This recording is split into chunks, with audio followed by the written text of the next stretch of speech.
Shreya train में बैठी कुछ पुरानी यादों में खोई हुई थी। इसी ट्रेन में शुरू हुआ था उसकी मोहब्बत का सफ़र, जहां आज से 5 साल पहले इसी ट्रेन में अपने हॉस्टल से घर जाते समय उसे एक हैंडसम सा नौजवान लड़का मिला था।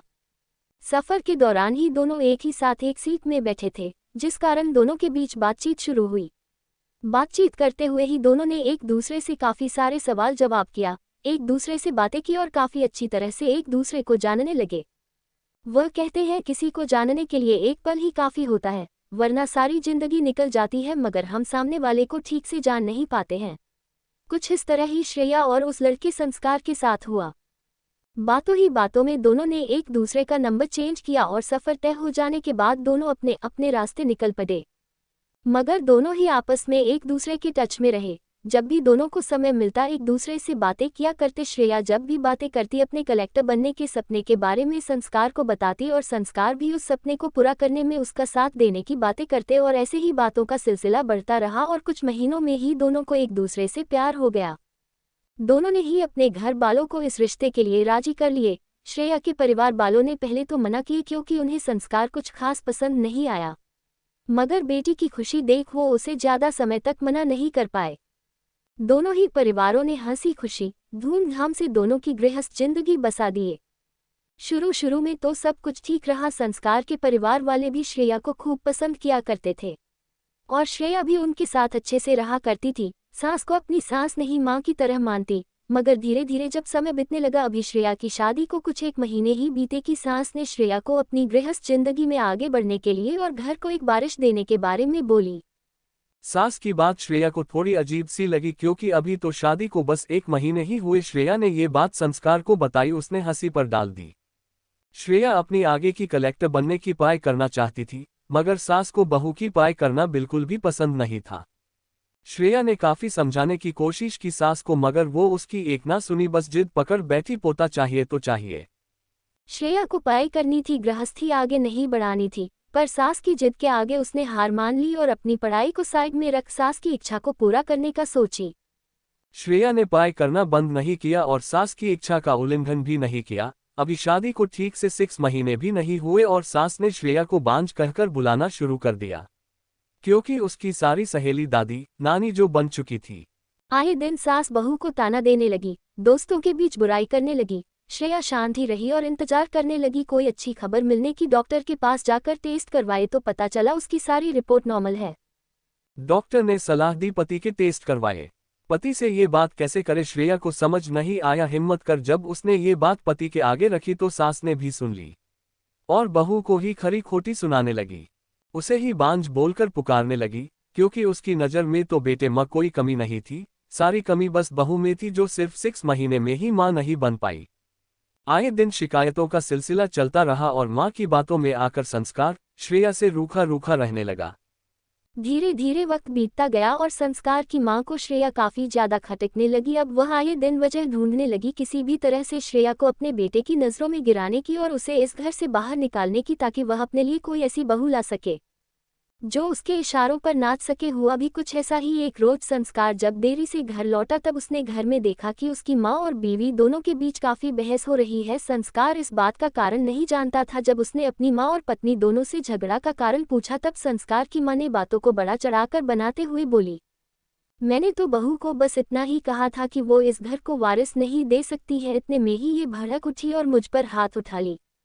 संस्कार ने जैसे ही सुना उसका सर चकरा गया और वह हैरानी और गुस्से से अपनी पत्नी की तरफ देखने लगा। श्रेया सफाई देते हुए बोली, माँ जी आप झूठ क्यों बोल रही है, ऐसा कुछ भी नहीं है। मैंने ऐसा कुछ नहीं किया है, मैंने इन पर हाथ नहीं उठाया है। माँ जी आप झूठ क्यों बोल रही हो, आप बताती क्यों नहीं हो कि हाथ मैंने नहीं, आपने मुझ पर उठाया है। संस्कार को समझ नहीं आता है कि वह किसका साथ दे। माँ का साथ देगा तो पत्नी रूठ जाएगी, पत्नी का साथ देगा तो माँ रूठ जाएगी। वह दोनों के बीच उलझ चुका था, साथ ही वो अब रोज रोज के झगड़े से तंग आ चुका था। संस्कार अपनी मां के खिलाफ जाना नहीं चाहता था और अपनी मां के कहने पर ही संस्कार ने एक दिन श्रेया को तलाक के पेपर थमा दिए, जिसे देखने के बाद श्रेया को अपनी आंखों पर विश्वास नहीं हुआ कि जिस संस्कार से वह इतना ज्यादा प्यार करती है, जिसके भरोसे वहां अपने परिवार को छोड़कर यहाँ आई थी, जिसके प्यार में पागल होकर उसने बिना कुछ सोचे समझे संस्कार के साथ शादी करने में हामी भर दी थी, आज वही संस्कार अपनी मां के कहने पर उसे छोड़ रहा है, उसे बांझ समझ रहा है और उसे तलाक दे रहा है। श्रेया ने आंसू भरी नजरों से संस्कार की तरफ देखा और कुछ शब्द में ही बोला, क्या तुम सच में मुझे तलाक देना चाहते हो? इस पर संस्कार ने बिना किसी गिल्ट के साथ ही हामी भरते हुए बोला, मैं अपनी माँ से काफ़ी ज़्यादा प्यार करता हूँ श्रेया, और मैं उन्हें इस तरह से दुखी नहीं देख सकता हूँ, और मैं तंग आ चुका हूँ इस तरह की रोज रोज के झगड़े देखते हुए। और मुझे भी अब लगता है तुम में कमी है, तुम माँ नहीं बन सकती हो, और अब मैं वही करूँगा जो माँ चाहती है, इसलिए माँ जैसा बोल रही है मैं वैसा ही करूँगा। संस्कार के कुछ शब्दों में श्रेया को पूरी तरह से तोड़ दिया था, और उसने बिना आगे कुछ बोले उन पेपर पर साइन कर दिए। आज इस बात को पूरे 5 साल बीत चुके हैं, मगर अतीत की वो कड़वी याद उसके जीवन से पूरी तरह गई नहीं। जब भी वो ट्रेन में सफ़र करती है वो कड़वी यादें उसके जहन में आ जाती। श्रेया से दूरियां बर्दाश्त नहीं होती थी, क्योंकि वो संस्कार से दिल से प्यार करती थी। उसने अपने गम को अपनी ताकत बनाई, सारा ध्यान पढ़ाई में लगाई, माँ पापा के बोलने पर वापस से घर बसाए। श्रेया के माँ पापा ने उसके लिए एक ऐसा हमसफ़र ढूंढा जिसने जिंदगी के हर कदम में उसका साथ दिया, उसे हिम्मत दी, उसके सपनों को उड़ान भरने में उसका साथ दिया। श्रेया ने अपनी पढ़ाई पूरी करी और कलेक्टर बनकर सपना पूरा किया, जिसमें उसके माता पिता के साथ उनकी पसंद यानी श्रेया के दूसरे पति ने उसका पूरा साथ दिया, जो खुद एक बड़ा कलेक्टर है। तो वही संस्कार की मां ने उसकी दूसरी शादी करवा दी थी, मगर वो ज़्यादा दिन चली नहीं, क्योंकि संस्कार की बीवी ने चुपके से संस्कार के सैंपल के टेस्ट करवाए, जिसमें पता चला वो पिता नहीं बन सकता। दूसरी पत्नी ये जानकर संस्कार को छोड़ गई। संस्कार को श्रेया की याद सताने लगी, अपनी गलती का एहसास भी हुआ। दोनों माँ बेटों को श्रेया के साथ किए हर बुरे काम याद आने लगे। संस्कार श्रेया को वापस पाना चाहता था, पर श्रेया शहर छोड़ चुकी थी। संस्कार को अब श्रेया से दूरी बर्दाश्त नहीं होती थी, साथ ही गलती की सजा भी मिल चुकी थी, जो बिना सोचे समझे उसने फैसला किया। श्रेया बीती पुरानी बातें याद कर रही थी। आज भी श्रेया इसी ट्रेन में सफ़र तय कर रही है और पुरानी बीती बातों को याद कर रही थी, मगर इस बार वह इस सफ़र में अकेली नहीं है। अचानक से ट्रेन की अनाउंसमेंट शुरू हुई और ट्रेन धीमी रफ्तार से अपनी मंजिल की तरफ चलने लगी।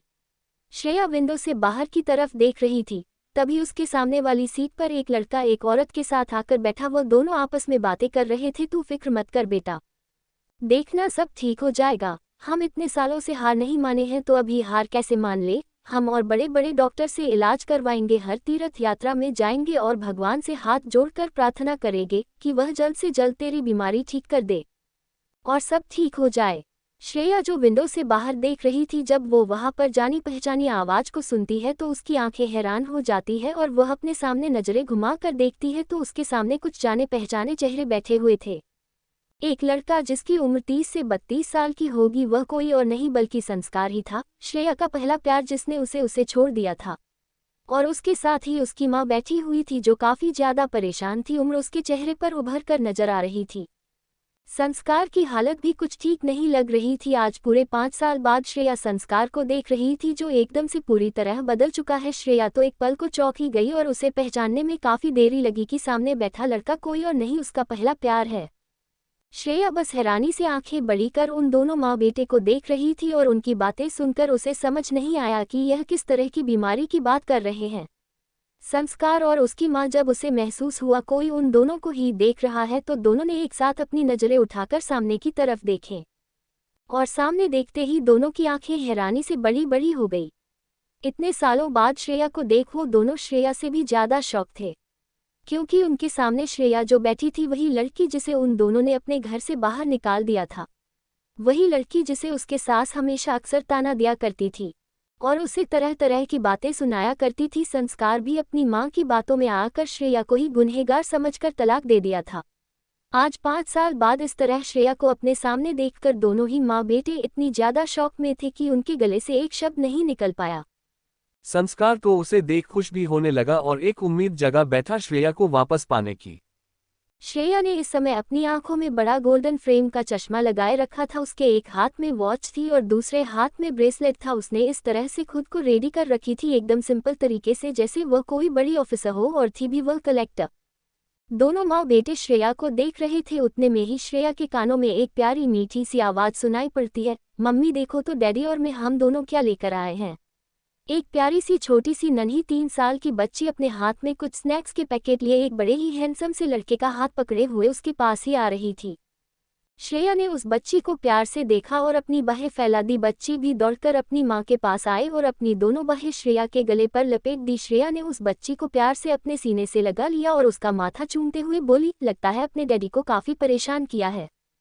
इस पर मुस्कुराते हुए श्रेया का पति बोला, बिल्कुल भी नहीं मेरी गुड़िया, भला कभी मुझे परेशान कर भी सकती है, तुम बेवजह ही मेरी गुड़िया पर गुस्सा करती हो। अपने पति की बात सुनकर श्रेया मुंह बनाते हुए बोली, अच्छा जी, तो आपको ऐसा लगता है मैं आपकी गुड़िया को परेशान करती हूँ?